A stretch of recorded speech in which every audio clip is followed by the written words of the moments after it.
There are no limitations to the mind except those we acknowledge. Chapter 4. Faith in your ability. Visualization of and belief in attainment of desire. The second step toward riches. Faith is the head chemist of the mind. When faith is blended with thought, the subconscious mind instantly picks up the vibration. The subconscious then translates it and transmits it to infinite intelligence. The emotions of faith, love, and sex are the most powerful of all the major positive emotions.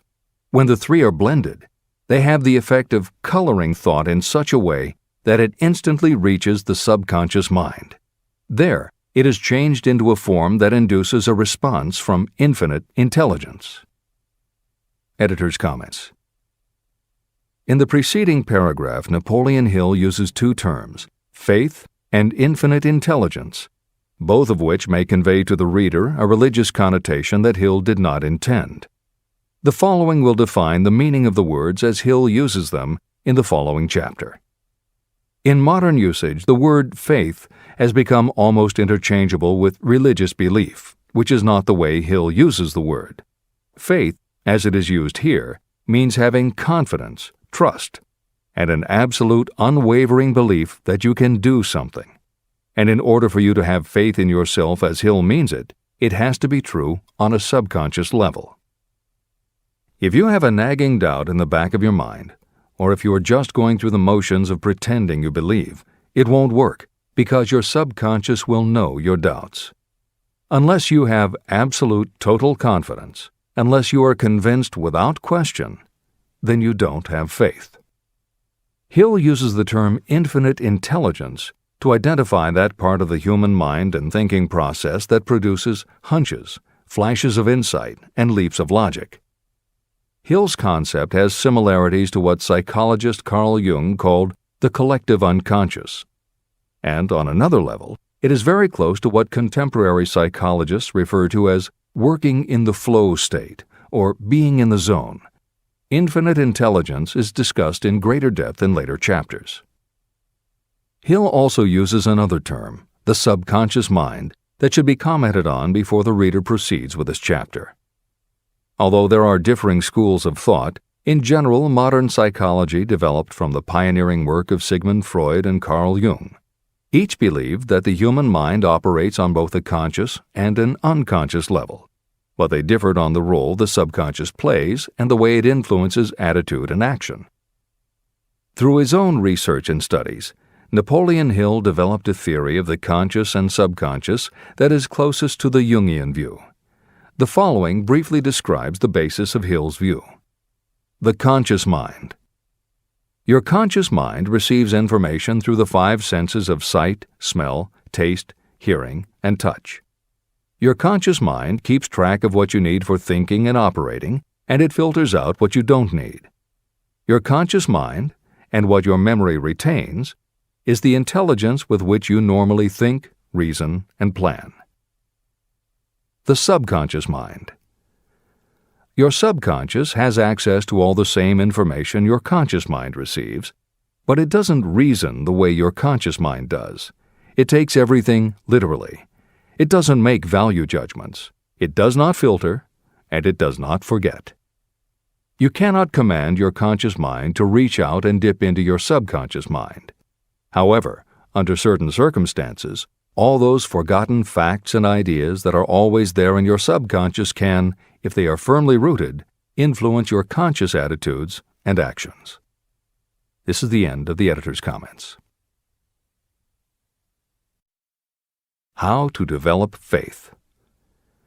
The following statement is very important in understanding the importance of autosuggestion in the transmutation of desire into its physical or monetary equivalent, namely, faith is a state of mind that may be induced or created by affirmation or repeated instructions to the subconscious mind through the principle of autosuggestion. The repetition of affirmations is like giving orders to your subconscious mind, and it is the only known method of voluntary development of the emotion of faith, absolute belief that you can do something. As an illustration, consider why you're reading this book.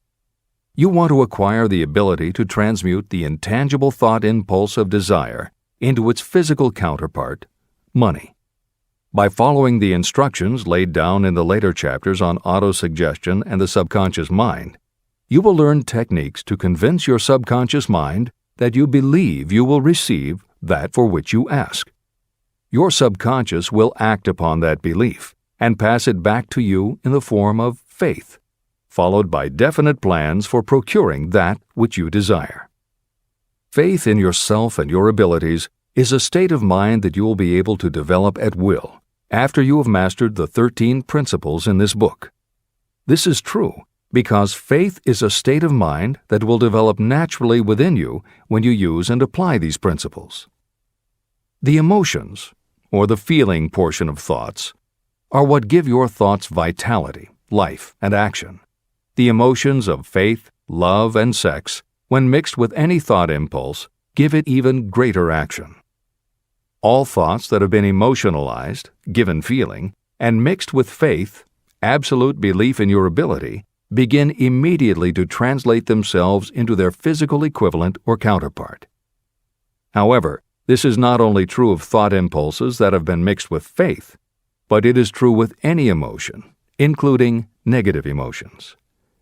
What this means is that the subconscious mind will translate into its physical equivalent a thought impulse of a negative or destructive nature just as readily as it will act upon thought impulses of a positive or constructive nature. The following statement made by a noted criminologist illustrates the point. When men first come into contact with crime, they abhor it. If they remain in contact with crime for a time, they become accustomed to it and endure it. If they remain in contact with it long enough, they finally embrace it and become influenced by it. This is the equivalent of saying that a negative impulse of thought that is repeatedly passed on to the subconscious mind often enough is finally accepted and acted upon by the subconscious mind. The subconscious then proceeds to translate that impulse into its physical equivalent by the most practical procedure available. This also accounts for the strange phenomenon that so many millions of people experience, referred to as bad luck. There are millions of people who believe themselves doomed to poverty and failure because of some strange force they call bad luck, over which they believe they have no control.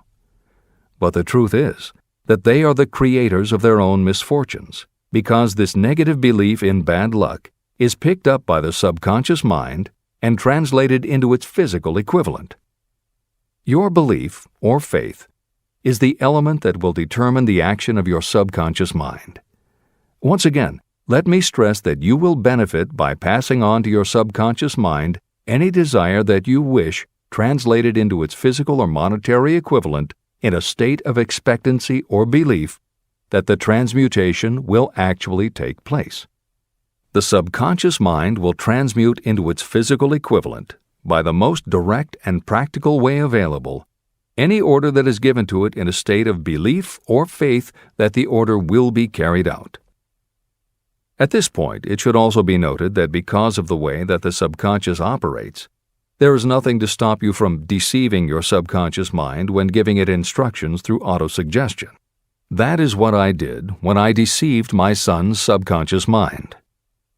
To make this deception more realistic, when you call upon your subconscious mind, you must conduct yourself just as you would if you were already in possession of the material thing that you are demanding. Editor's comments. It is an axiom of contemporary motivation theory that the subconscious mind cannot distinguish between what is real and what is vividly imagined. One of the most frequently cited studies supporting this concept was done with a group of basketball players. The players were divided into 3 teams, and the players on each team were tested on their ability to make free throws.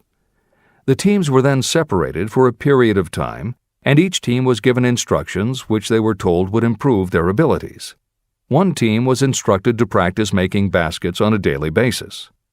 The second team was instructed not to practice during the period and not to even think about basketball. The third team was also instructed not to practice during the period, but instead the members were told to spend their daily practice time visualizing in detail the process of making baskets.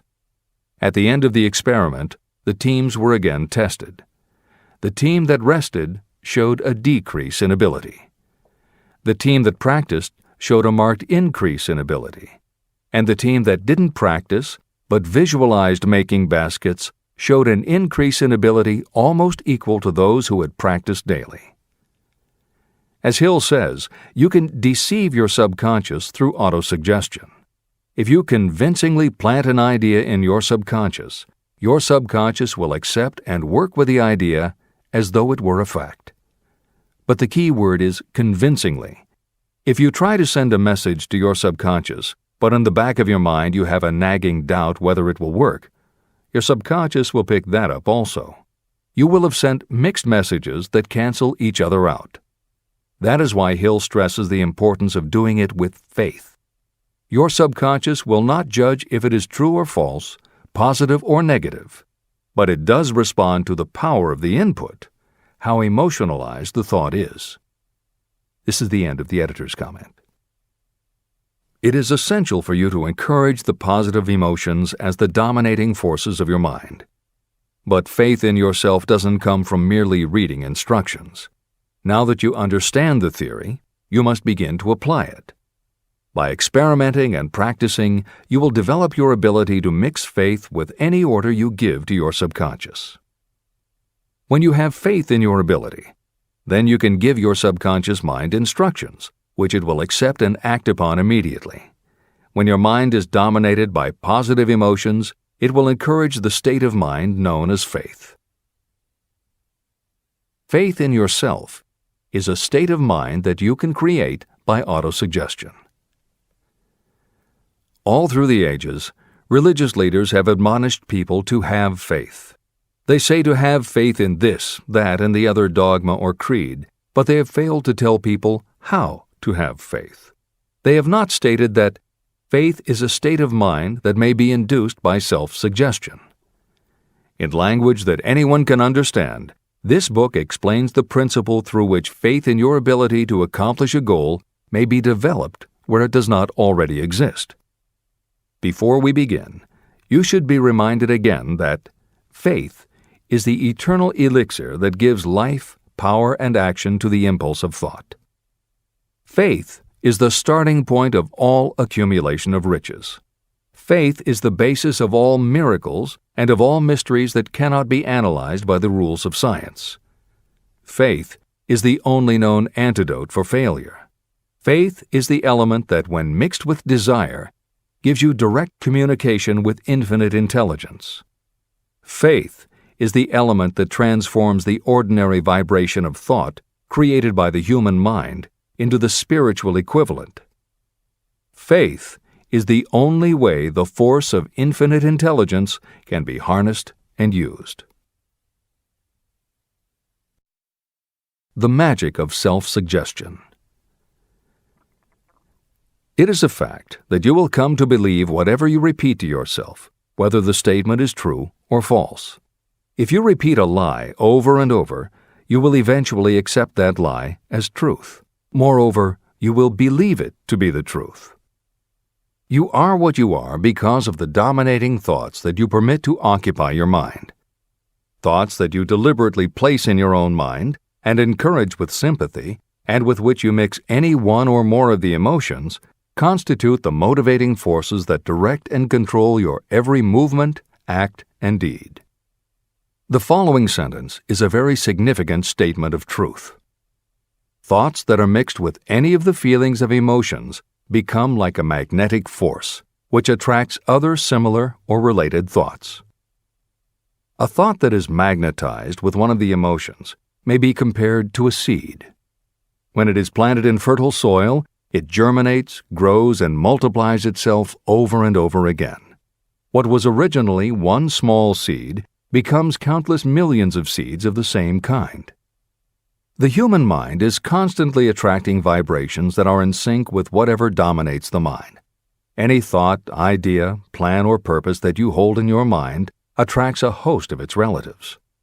Add these relatives to its own force, and it grows until it becomes the prime motivator of the person in whose mind it has been housed. Now, let us go back to the starting point. How can the original seed of an idea, plan, or purpose be planted in the mind? The answer? Any idea, plan, or purpose may be placed in the mind through repetition of thought. This is why you are asked to write out a statement of your major purpose, or definite chief aim. Commit it to memory, and repeat it out loud day after day until these vibrations of sound have reached your subconscious mind. You are what you are because of the dominating thoughts that you permit to occupy your mind. If you choose to, you can throw off any bad influences from your past and build your own life the way you want it to be. For instance, by taking inventory of your mental assets and liabilities, you might discover that your greatest weakness is lack of self-confidence. This can be overcome and translated into courage through the principle of autosuggestion. You can do this by writing out a set of simply stated positive thought impulses, memorizing them, and repeating them until they become a part of the working equipment of your subconscious mind. The following is an example for someone whose definite purpose is to overcome a lack of self-confidence. Self-confidence formula. 1. I know that I have the ability to achieve the object of my definite purpose in life. Therefore, I demand of myself persistent, continuous action toward its attainment, and I here and now promise to render such action. 2. I realize the dominating thoughts of my mind will eventually reproduce themselves in outward physical action and gradually transform themselves into physical reality. Therefore, I will concentrate my thoughts for 30 minutes each day, visualizing the person I intend to become. In this way, I will create in my mind a clear mental picture. 3. I know, through the principle of autosuggestion, that any desire I persistently hold in my mind will eventually find some practical means of attaining my objective. Therefore, I will devote 10 minutes daily to demanding of myself the development of self-confidence. 4. I have clearly written down a description of my definite chief aim in life, and I will never stop trying until I have developed sufficient self-confidence for its attainment. 5. I fully realize that no wealth or position can last unless it is built upon truth and justice. Therefore, I will engage in no transaction that does not benefit all whom it affects. I will succeed by attracting to myself the forces I wish to use and the cooperation of others. I will persuade others to help me because of my willingness to help others. I will eliminate hatred, envy, jealousy, selfishness, and cynicism by developing love for all humanity, because I know that a negative attitude toward others can never bring me success.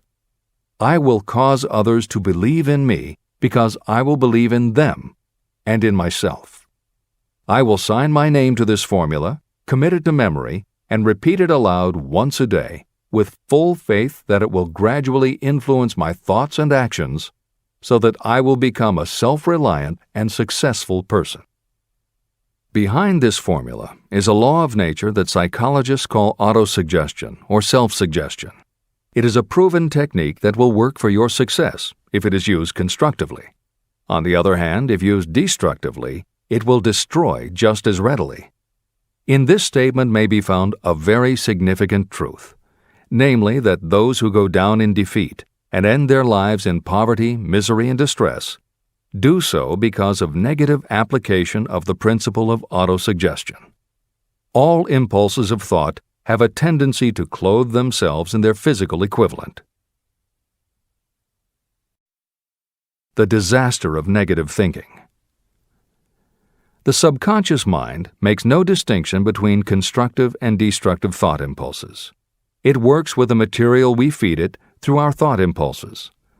The subconscious mind will translate into reality a thought driven by fear just as readily as it will translate into reality a thought driven by courage or faith. Just as electricity will turn the wheels of industry and render useful service if used constructively, it will snuff out life if wrongly used. So too will the law of autosuggestion lead you to peace and prosperity, or down into the valley of misery, failure, and death.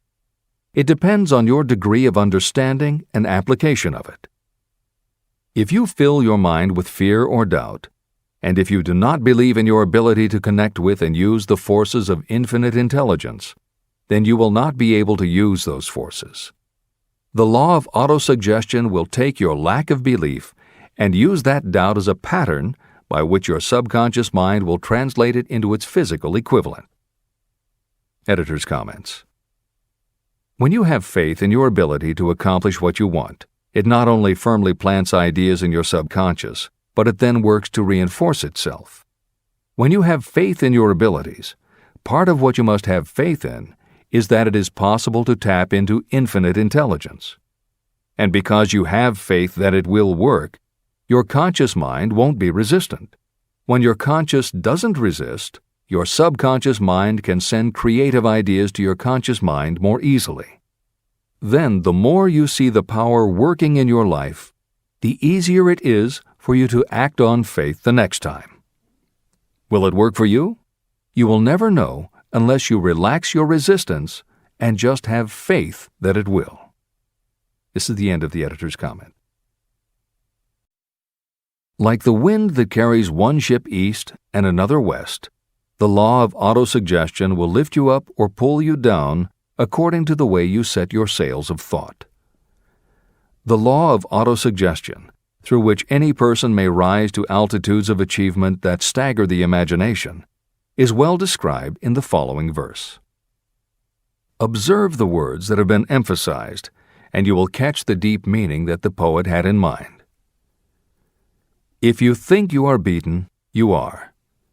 If you think you dare not, you don't. If you like to win, but you think you can't, it is almost certain you won't. If you think you'll lose, you're lost. For out in the world we find, success begins with a fellow's will. It's all in the state of mind.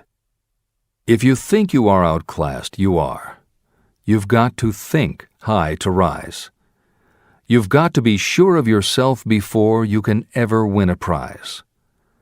Life's battles don't always go to the stronger or faster man, but soon or late the man who wins is the man who thinks he can. Editor's comments. As noted at the beginning of this chapter, the way in which Napoleon Hill uses the word faith is meant to have no religious connotation. However, it would be impossible for Hill to write this chapter without acknowledging the power of religious faith.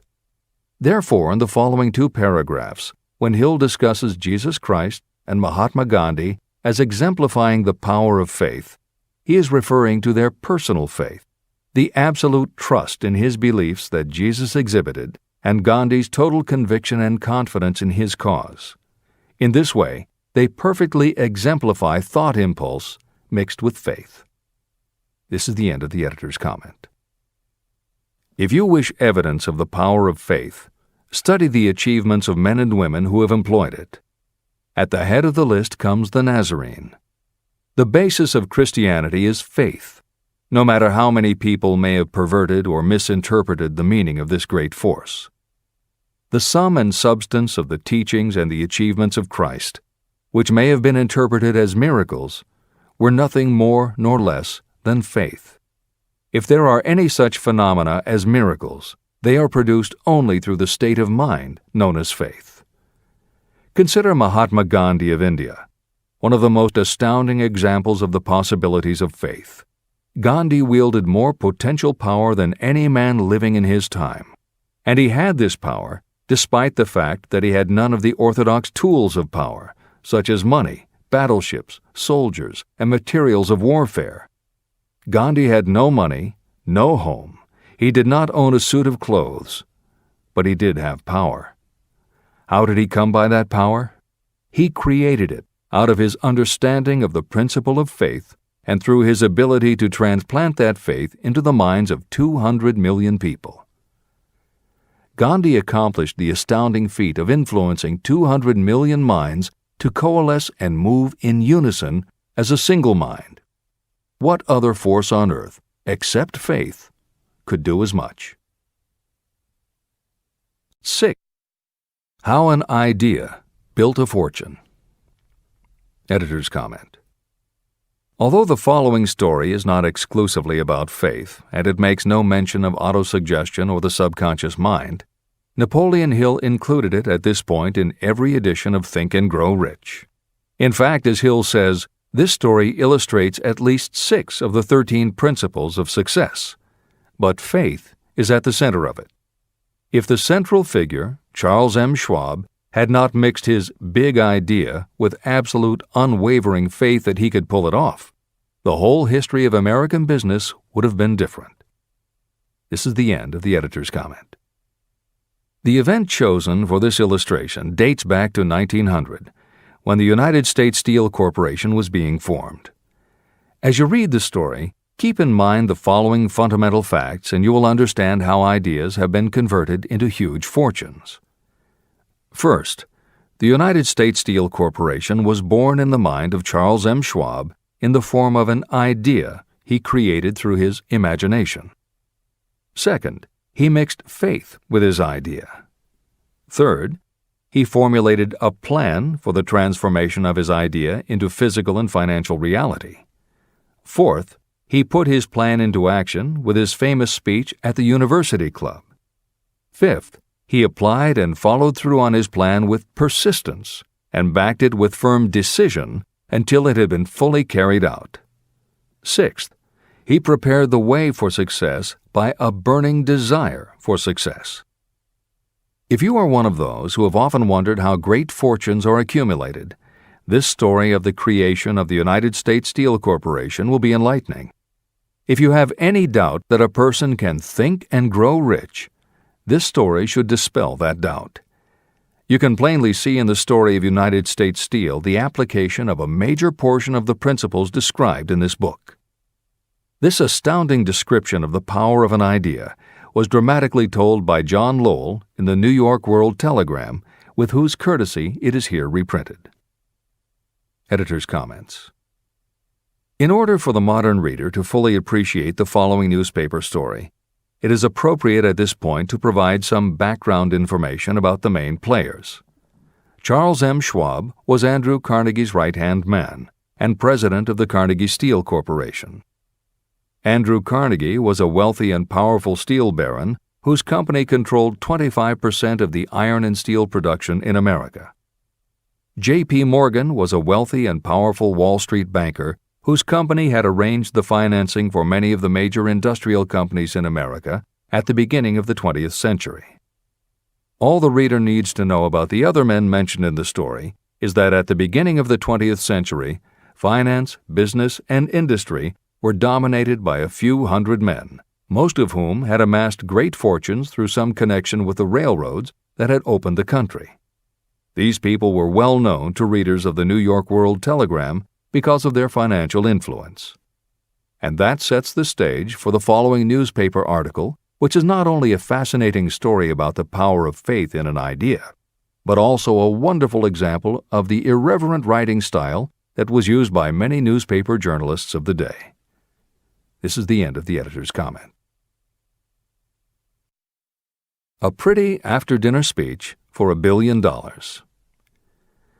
When on the evening of December 12, 1900, some 80 of the nation's financial nobility gathered in the banquet hall of the University Club on Fifth Avenue to do honor to a young man from out of the West, not half a dozen of the guests realized they were to witness the most significant episode in American industrial history. J. Edward Simmons and Charles Stewart Smith, their hearts full of gratitude for the lavish hospitality bestowed on them by Charles M. Schwab during a recent visit to Pittsburgh, had arranged the dinner to introduce the 38-year-old steel man to Eastern banking society. But they didn't expect him to stampede the convention.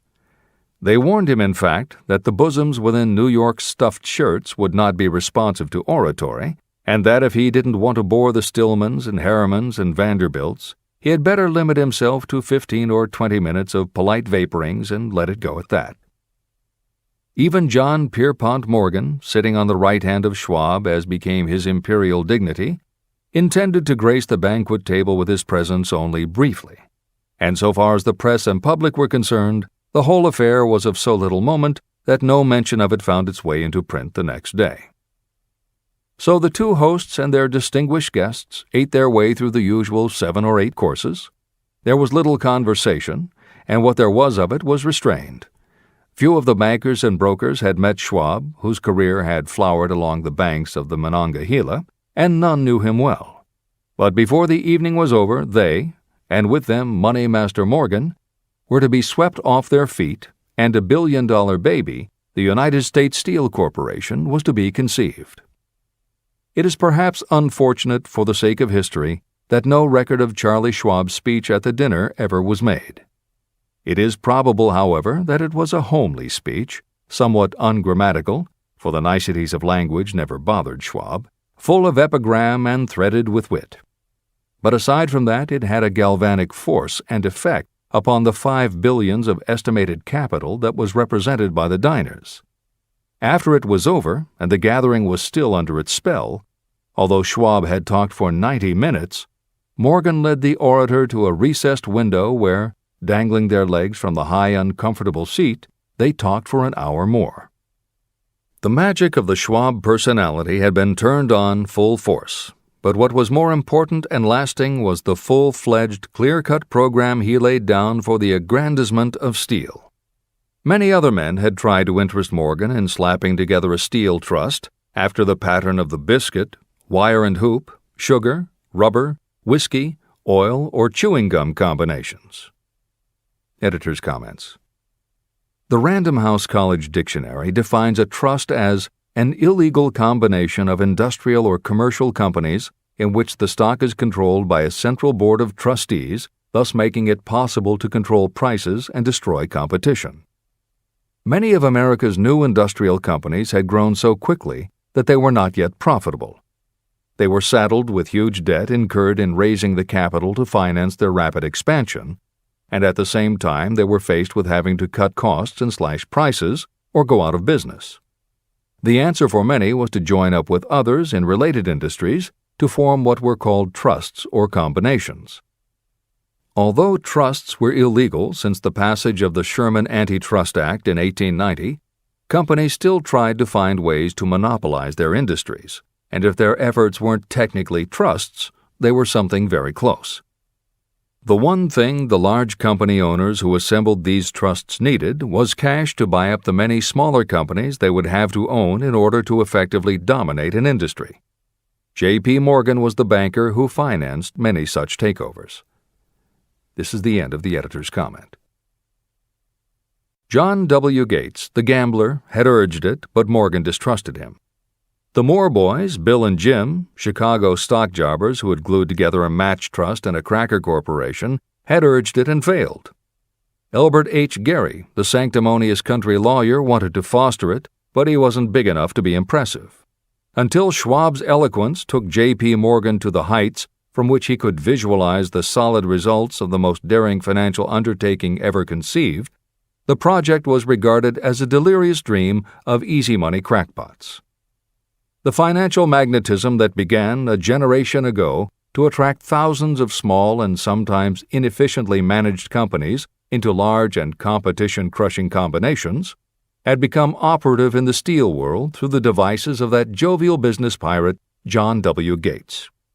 Gates already had formed the American Steel and Wire Company out of a chain of small concerns, and together with Morgan had created the Federal Steel Company. But by the side of Andrew Carnegie's gigantic vertical trust, a trust owned and operated by 53 partners, those other combinations were picayune. They might combine to their heart's content, but the whole lot of them couldn't make a dent in the Carnegie organization, and Morgan knew it. The eccentric old Scot knew it, too. Editor's comments. Andrew Carnegie was born in Scotland and came to America when he was just a boy. He made his first move to join the elite group of American tycoons when he quit his job as a bobbin boy in a cotton mill, earning $1.20 a week, and got a job as a telegraph messenger boy. He soon taught himself to operate a telegraph key, which got him hired as personal telegrapher and secretary to the head of the Pennsylvania Railroad. It wasn't long before he'd worked his way up the ranks to superintendent of the Pittsburgh division, which in turn put him in a position to become an early investor in the Pullman Company, which became the leading manufacturer of railway cars. Carnegie's investment in Pullman and some successful real estate ventures gave him the capital to go into business for himself. At the end of the Civil War, Carnegie left railroading and started a company that built iron bridges for railroad companies. From building iron bridges, it was a short step to starting his own steel mill, which led him to acquire control of other steel mills, then his own coal fields to supply his smelters, then his own ore boats and rail lines to haul the ore and coal. Because of Carnegie's vertical integration and his use of the most up-to-date manufacturing methods, he was able to sell top-grade steel at the lowest price. He managed to drop the price of steel from $140 a ton to $20 a ton. By 1899, the Carnegie Steel Company controlled about 25% of the iron and steel production in America. The smaller steel manufacturers couldn't compete with Carnegie, so they went to J.P. Morgan for help. He arranged for the financing, and a wide-ranging alliance was put together of companies that were in the business of manufacturing products made from steel. Part of the deal was that they would not buy steel from Carnegie. Andrew Carnegie was not about to be put out of business by a collection of small companies. He announced that he would buy or build his own manufacturing companies to produce finished goods made of steel. This is the end of the editor's comments, and the New York World Telegram story continues. From the magnificent heights of Skibo Castle he had viewed, first with amusement and then with resentment, the attempts of Morgan's smaller companies to cut into his business. When the attempts became too bold, Carnegie's temper was translated into anger and retaliation. He decided to duplicate every mill owned by his rivals. Hitherto, he hadn't been interested in wire, pipe, hoops, or sheet. Instead, he was content to sell such companies the raw steel and let them work it into whatever shape they wanted. Now, with Schwab as his chief and able lieutenant, he planned to drive his enemies to the wall. So it was that in the speech of Charles M. Schwab, Morgan saw the answer to his problem of combination.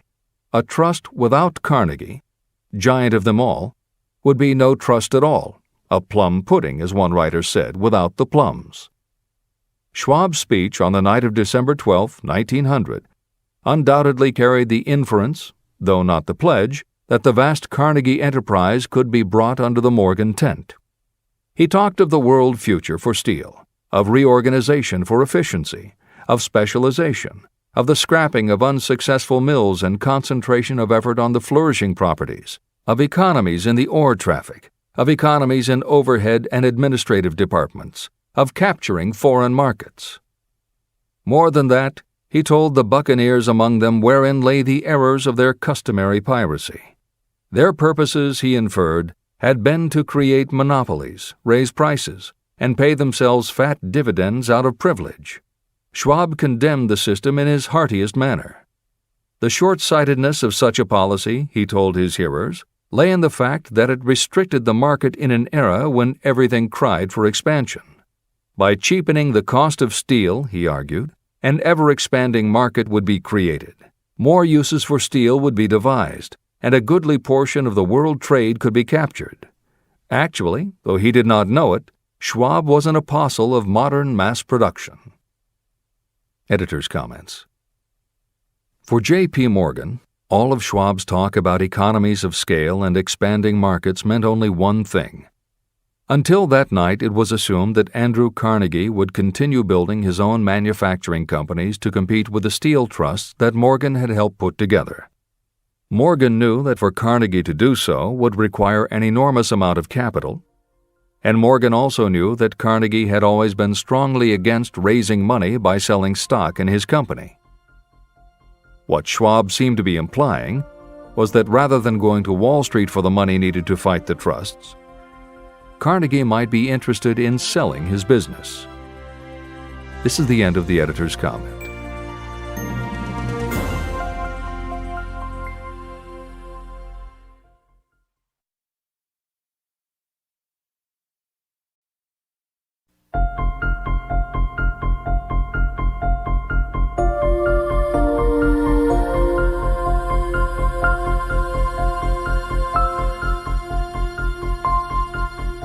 New York World Telegram story continues.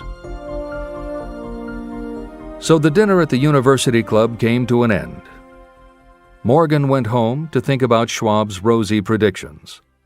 Schwab went back to Pittsburgh to run the steel business for Andra Carnegie, while Gary and the rest went back to their stock tickers to fiddle around in anticipation of the next move. It was not long coming. It took Morgan about 1 week to digest the feast of reason Schwab had placed before him. When he had assured himself that no financial indigestion was to result, he sent for Schwab, and found that young man rather coy. Mr. Carnegie, Schwab indicated, might not like it if he found his trusted company president had been flirting with the Emperor of Wall Street, the street upon which Carnegie was resolved never to tread. Then it was suggested by John W. Gates, the go-between, that if Schwab happened to be in the Bellevue Hotel in Philadelphia, J.P. Morgan might also happen to be there. When Schwab arrived, however, Morgan was inconveniently ill at his New York home, and so on the elder man's pressing invitation, Schwab went to New York and presented himself at the door of the financier's library. Now, certain economic historians have professed the belief that from the beginning to the end of the drama, the stage was set by Andrew Carnegie, that the dinner to Schwab, the famous speech, the Sunday night conference between Schwab and the Money King were events arranged by the canny Scot. The truth is exactly the opposite. When Schwab was called in to consummate the deal, he didn't even know whether the little boss, as Andrew was called, would so much as listen to an offer to sell, particularly to a group of men whom Andrew regarded as being endowed with something less than holiness.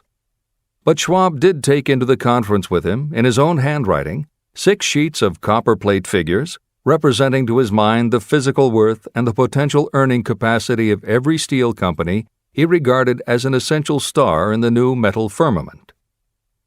4 men pondered over these figures all night. The chief, of course, was Morgan, steadfast in his belief in the divine right of money.